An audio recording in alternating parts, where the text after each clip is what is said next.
כבר יותר מ5 שנים שענף הפורקס המקומי, המאפשר מסחר במטח דרך האינטרנט, ממשיך לצמוח. בהיעדר רגולציה ופיקוח, הענף מגלגל מיליארדי דולרים בשנה. מי שנהנה פחות מהפעילות המתפתחת בענף, הם המשקיעים, שרבים מהם מספרים על הפסדים כואבים בתוך זמן קצר. אני מכיר אנשים שבהחלט בנקודות זמן מסוימות הרוויחו כסף טוב מהסיפור. לאורך זמן, כשאתה פוגש את האנשים אחרי שנה, שנתיים, אתה אומר לו, נו, מה קורה? הוא עושה לך פרצוף שאומר לך שהמצב שלו כמו כולם פחות או יותר. במקרה הטוב הוא ברח כשהקרן ביד, במקרה הגרוע הוא הפסיד גם את הקרן, ובמקרים הקיצוניים אנשים גם הסתבכו עם חובות. בשנה האחרונה הגיעו עשרות תביעות לבית המשפט מטעם משקיעים שנחוו מהמסחר בפורקס. פרוטוקולי הדיונים חשפו את שיטות המסחר והשיווק האגרסיביות הנהוגות בענף, שלא משאירות למשקיעים הרבה סיכויים לרווח. אבל לפני שבועיים הוגשה תביעה מסוג אחר. התביעה מטעם משקיע חרדי נגד חברת פורקס פלייס, אחת החברות הבולטות בענף, הוגשה לבית הדין הרבני של קרליץ בבני ברק. עסקאות הפורקס זה דבר שמאוד קורץ לעין. בן אדם בא, יושב אצל יועץ השקעות, מראה לו בתוכנת דמו איך הוא מרוויח בתוך כמה דקות מ$100 ממונפים ל$10,000, סכום שהוא לא מרוויח בחודש שלם בעבודה.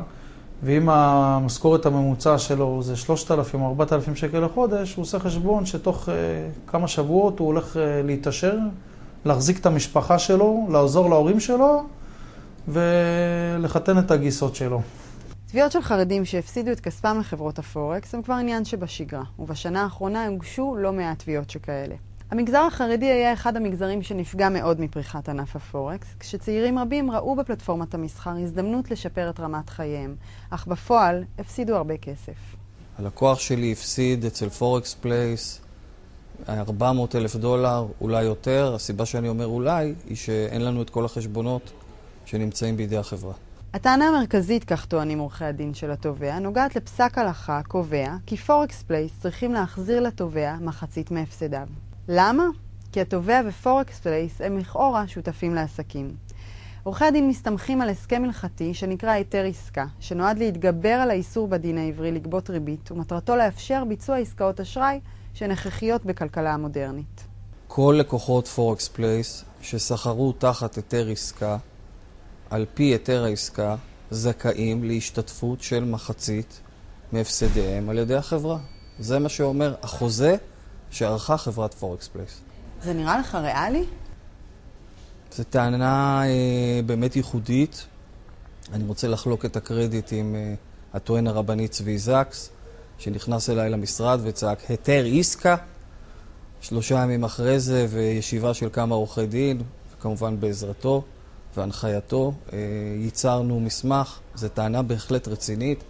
בית הדין קיבל אותה ככזו, הורה לצד השני להכין תשובה מנומקת, נתן להם, אם אני לא טועה, פרק זמן של 45 יום. התביעה מתנהלת היום בבית המשפט החרדי, וסיכויי ההצלחה שלה אינם ברורים. מה שכן, הציבור החרדי ובכלל נתקל שוב בתמרורי אזהרה בכל הקשור לחברות הפורקס והסיכויים שלכם להרוויח במסחר. יש רב ידוע מאוד בבני ברק שהיה מעורב גם כן בהמון פשיטות רגל של כל מיני משקיעים כאלה, גם לסייע להם, גם לסייע למשקיעים שהשקיעו אצלם.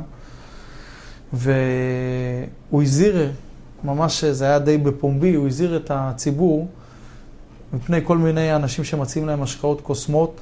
הוא אמר שברגע שמציעים לך יותר מ1.5% לחודש, אתה לא צריך לעשות היתר עסקה שפותרת אותך מהעניין ההלכתי, כי גם את הקרן לא תראה בחזרה, כך שאין שום חשש לאיסור ריבית.